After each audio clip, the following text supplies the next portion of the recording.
What's up, San Antonio Spurs fans? Welcome to TSR Sports. The Spurs went 2-1 this week, our second winning week of the season, and I expected them to go 2-1, but we got there not the way I thought we would. I did expect the Spurs to beat the Pelicans, which they did. I thought we would beat the Hornets, who were ballless, no LaMelo Ball, but man, the Hornets shot lights out, and the way they shot that night, the Hornets could have beaten any team in the NBA as they're rating threes left and right. Gordon Hayward went off for like 41. That was a tough loss and a big loss, but then we come back last night, huge underdogs against the Utah Jazz at home on an 8-game winning streak. Spurs down by 17 at one point. And what happened? This team showed some heart last night. They showed the eye of the tiger, came from behind and beat the Utah Jazz to close the week 2-1. Very proud of the Spurs team this week, the way they played and showed heart throughout the week, even when they were down. I'm going to get to my version of report card. While I'm doing so, drop a comment down below what you liked about this week, maybe what you didn't like. Hit that thumbs up if you'd like to help support the channel, and subscribe for more Spurs content. Let's get into my recap and report card. It's time for the good, the bad, and the ugly. Anyway, let's start off with our point guard, Mr. Triple-Double himself. By the way, congratulations to DeJounte Murray last night with his triple-double. He tied the Spurs franchise record for most triple-doubles in a season, held at 5. My man David Robinson had 5. And I think it's Johnny Morton's the other player that has 5. He's going to break that record possibly by the end of this year with a few games remaining. So DeJounte Murray, congratulations. But how did he do overall for the week? Well, I thought DeJounte had a good and a bad week. Love the triple-doubles. Almost a triple-double for the week, just short on the rebounds. The steals, love it seeing at 2. But his shooting really struggled from the floor at times this week, shooting under 38%. Really struggled from beyond the arc and wasn't hitting his free throws, a few he took. So a good and bad week, where overall he is the El Capitan of the team. And we got into a 2-1 record, so overall still a good job. Derek White.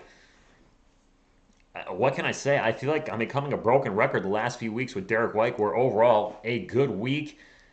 21.3 points per game to lead the team, plus throwing in almost 6 rebounds, 6 assists, 2 steals himself. Just the one blip on Derek White's radar, it seems like every week now, is his three-point shooting, because not only is he bringing his overall field goal percentage down, but 25% from beyond the arc, pretty much on a regular basis now, is not very good. So, man, if he can get his three-point shots to go in, and a lot of times they're not bad. They're hitting the rim or they're rattling in and out burger. I just don't know what's happening with his three-point shot, but once he figures that out, he is going to be a lethal weapon. Yeah, Mel Gibson, Danny Glover. That's what I'm talking about. Anyway, up next, my man, Keldon Johnson, my favorite player on the Spurs. Man, he had a good week, and don't look now.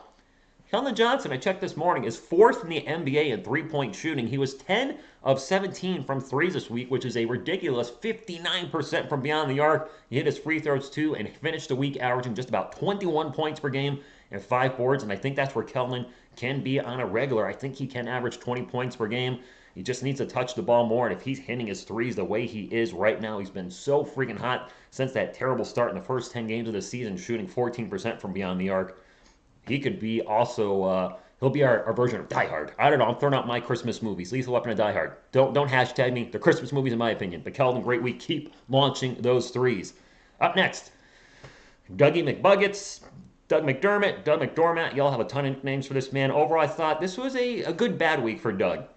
He was hitting his twos, but we brought Doug McDermott in for his three-point specialty, his long-distance shooting, his sniper capability, and he struggled from beyond the arc this week, only hitting 26%. Just an off week for Doug. He's a shooter. Shooters, we know, they're hot, they're cold. It was a cold week from beyond the arc for him. But he had a lot of nice moves to the rim. I'll say he's deceptively athletic. Up next, the big man in the middle, Turtle Power himself, Jakob Poeltl. Jakob, I mean, just regularly just seems to have a good week, except for his free throw shooting. But you know what? He hit his free throws this week. Sort of. I mean, 50% is actually good for Jakob Poeltl. Finished the week averaging 15 points per game, plus 7 boards, 2 assists, a steal and a block, and shot a ridiculous 68% from the field, hitting those little jumpers left and right. So overall, I like what I saw from Jakob.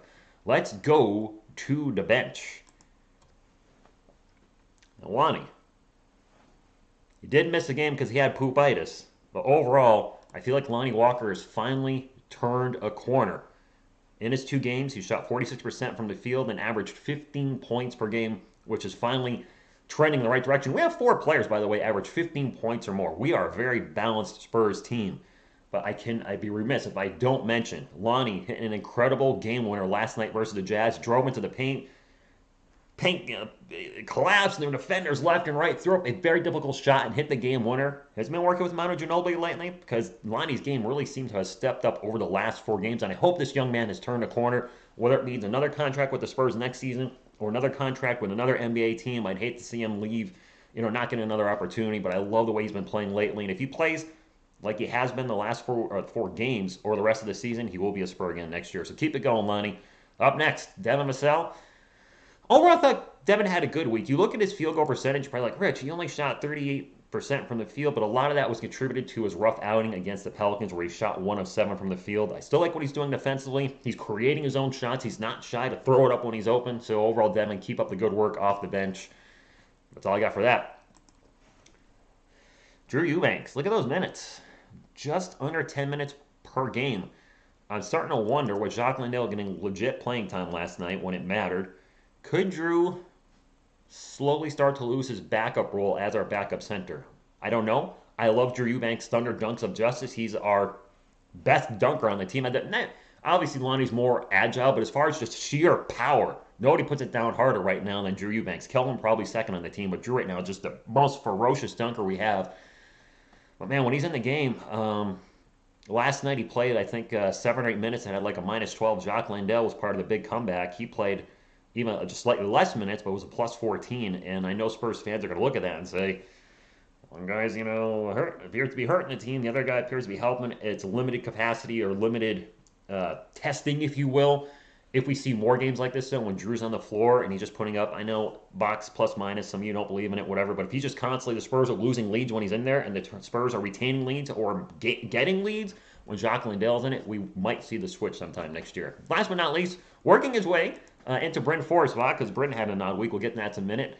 Tre Jones, I thought he had a kind of a good bad week. He did his Tre Jones things. The only reason I'm giving him kind of a bad week is he had the worst plus minus on the team at -7. Wrong place at the wrong time. But overall, I like Trey as a backup point guard right now, and keep up the good work. Let's get to the bench. Bryn Forbes had a very odd week, Spurs fans. Did not play versus the Pelicans. Then he went off for 25 points against the Hornets. Unfortunately, we got smoked by the Hornets.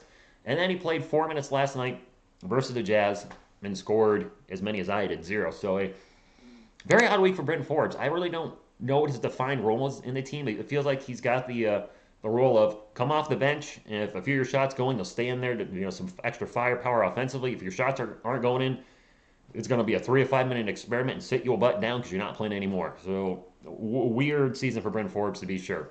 KBD, another kind of a weird week for Keita Bates-Diop. He played a minute and a half versus the Pelicans, 18 minutes, and a lot of garbage time versus the Hornets, and then did not play versus the Jazz. He's a bench player. I really respect that he's be able to jump into tough situations, like just being thrown in there as a starter and play admirably well. But I'm going to circle back to KBD just a little bit and what might be happening with him in the future. Thaddeus Young did not play. 4 minutes, did not play.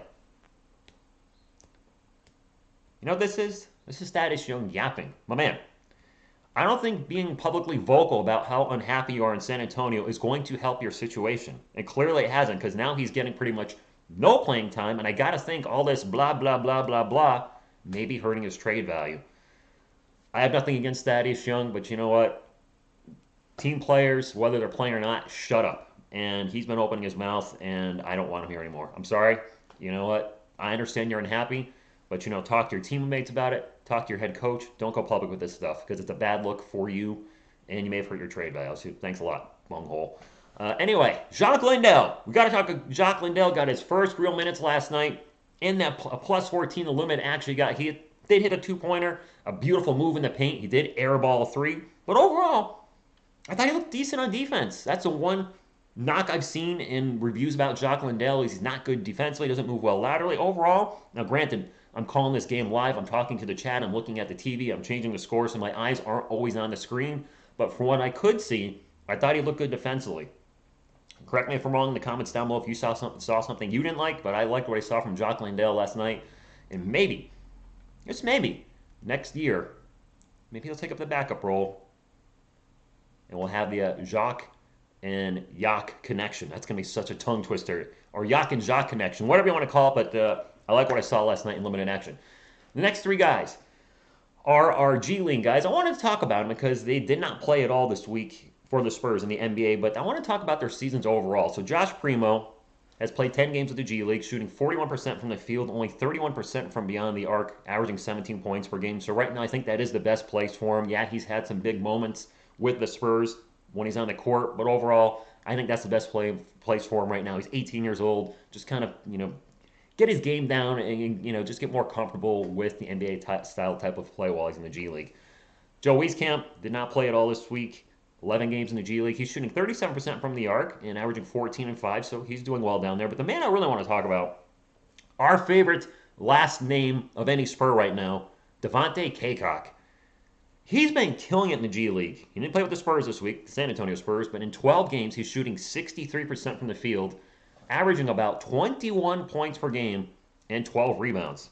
And I got to wonder, could the 25-year-old 6'7", 240-pound power forward get a call-up soon? KBD's been kind of our primary backup player at power forward, and while Kaycock's a little smaller, he's a bruiser, 240 pounds. And one thing we see the Spurs team constantly struggle with is rebounding. And this is a rebounding machine, at least in the G League. And if he can bring those rebounding skills to the San Antonio Spurs, I think he could really help and maybe be a good role player off the bench. So I'm very curious if he's going to get the call up soon because we need rebounding. We saw it last night against the Jazz. Even though we won, man, they were killing us at times on the boards with second chance opportunities. And we see that almost in every game, second chance opportunities. I believe the Hornets are smoking us out. Every team it feels like we play is killing us with the offensive glass. So Devontae Cacok, who knows? And you know what? At times we could have a Cacok and a Johnson out there. That could make for some fun innuendo in my live streams. Anyway, let's get to my San Antonio Spur of the week. Welcome back, Derek White. Even though the three-point shots aren't going down, I feel like bubble Derek is finally here. The Derek White we saw in the bubble, he averaged 21, 5, and 6 in the bubble. I think he was like 18, 5, and 5, plus the 2 steals. He's driving into the paint, spinning around, all sorts of crazy, throwing up these shots. And a lot of times, more often than not, they're going in now. I'm so happy to have been wrong about Derek White for the good part of this season, saying maybe it's time for him to go to the bench. He's not playing well.